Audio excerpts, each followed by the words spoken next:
দুটো গ্রামের মানুষকে সাথে নিয়ে বিপরীত জামা মসজিদের ঈদের নামাজ পড়লেন রাজ্যের মন্ত্রী গোলাম রব্বানী এবং জেলা পরিষদের সহকারী সভাধিপতি গোলাম রসুল। নামাজ শেষে গলা মিলে একে অপরকে শুভেচ্ছা জানান। মন্ত্রী গোলাম রব্বানী জানিয়েছেন, ব্রিটিশ আমল থেকে এই মসজিদে নামাজ পড়েন ওই দুই গ্রামের মানুষ। আমরা দুই গ্রামের মানুষ একসাথে নামাজ পড়ি। এছাড়াও আজকের দিনে সেফ ড্রাইভ সেফ লাইফ নিয়েও যুব সমাজকে সচেতনতার বার্তা মন্ত্রী গোলাম রব্বানীর।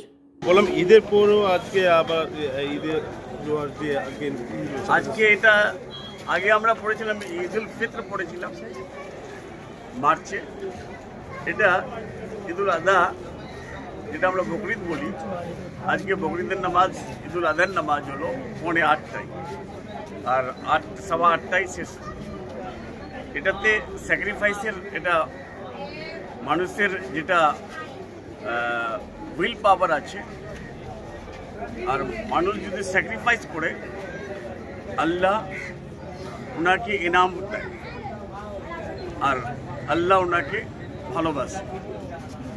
যার জন্য এই নামাজে সবাই আজকে এখানে কমপক্ষে আমার দুইটা গ্রামের বিপরীত ও গেন্নাবাড়ি আজ থেকে না, এটা প্রায় বিফোর ইন্ডিপেন্ডেন্স ভারত স্বাধীন হওয়ার আগে থেকে এখানে দুইটা গ্রামের নামাজ হয়। আর এই দুইটা গ্রামের মানুষ একসঙ্গে এই চকে সবাই আমরা বসবাস করি, সবাই থাকি এখানে। আর এখানে কোনো কিছু হলে আমরা বসে সমাজের মধ্যে ওটা চেষ্টা করি সলিউশনের নিয়ে আসার জন্য। কি বার্তা থাকবে আজকে? বার্তা এটাই যে আজকে যারা ইয়াং ছেলেগুলো আছে তাদের প্রতি আমার একটা রিকোয়েস্ট যে বাইকের স্পিড 40 নিচে করে।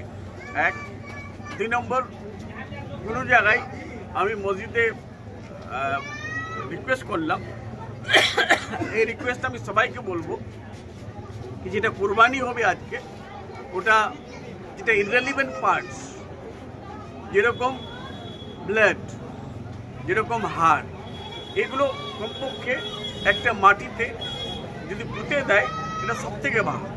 যার জন্য আমাকে সারা রাজ্যবাসীকে, সারা ভারতবাসীকে আমি আমার একটাই রিকোয়েস্ট যে যেগুলো আননেসেসারি পার্ট আছে, যেটা ব্যবহার হয় না, যেটা মানুষ কাজে লাগায় না, ওটা যদি ডিগিং করে মাটি খুদে যদি পুঁতে দেয় তা সব থেকে ভালো। আর এটা আমাদের দেশ, সেকুলার দেশ, আমরা এখানে আজকে নামাজটা ভালো করে পড়লাম। আর আমি সবসময় আল্লাহর কাছে, উপরওয়ালার কাছে দোয়া করি যে আমরা যতদিন জীবিত থাকি হিন্দু, মুসলিম, শিখ, ইসাই আমরা সবাই একসঙ্গে বসবাস করতে পারি আর নিজের নিজের ধর্মটা আমরা পালন করি। আর আমাদের মুখ্যমন্ত্রী মমতা বন্দ্যোপাধ্যায় সবসময় বলেন যে উৎসব ধর্ম যার যার, উৎসব সবার, উৎসবটা আমরা সবাই একসঙ্গে আমরা পালন করি। দেখবেন আজকে হিন্দু ভাইরাও আসে ঈদ মিলন করার জন্য, যখন পূজা হয় মুসলিম ভাইরা যায় মেলাতে, মেলা দেখার জন্য, আবার মণ্ডপ দেখার জন্য। এটা হলো পশ্চিমবাংলার একটা ঐতিহাসিক জিনিস, যেটা দেখার জন্য পুরো ভারত থেকে মানুষ আসে, বিদেশ থেকে মানুষ আসে। যার জন্য আমরা আমাদের পশ্চিমবাংলাকে আমরা গর্ব করি। দাদা আজকের দিনে কি বার্তা থাকবে এলাকাবাসী নিয়ে? আজকে আমাদের বকরিদের দিন আমরা নামাজ পড়লাম। আজকে আমরা 8টা এখানে জামাত হলো, আমাদের দুটা গ্রাম মিলে আমরা জামাত করলাম, বিপরীত গেন্নাবাড়ি। খুব ভিড়ভাড় ছিল এখানে, আমরা একসঙ্গে সবাই নামাজ আদায় করলাম। আর আমার বার্তা একটাই থাকবে যে আল্লাহর কাছে, ভগবানের কাছে আমরা প্রার্থনা দোয়া করব যেন সবাই যেন শান্তি থাকে, আমাদের বাংলাটা যেন শান্তি থাকে, আমাদের উত্তর দিনাজপুর গোয়ালপুর যেন শান্তি থাকে। এটাই আমরা আল্লাহর কাছে আর ভগবানের কাছে দোয়া প্রার্থনা করব। আর যেন সবাই সুস্থ ভালো, যেন সবাই ভালো থাকে। আমরা আজকে বকরিদ আমাদের, আজকে আমি সবাইকে ঈদুল আজহার মোবারকবাদ দেবো।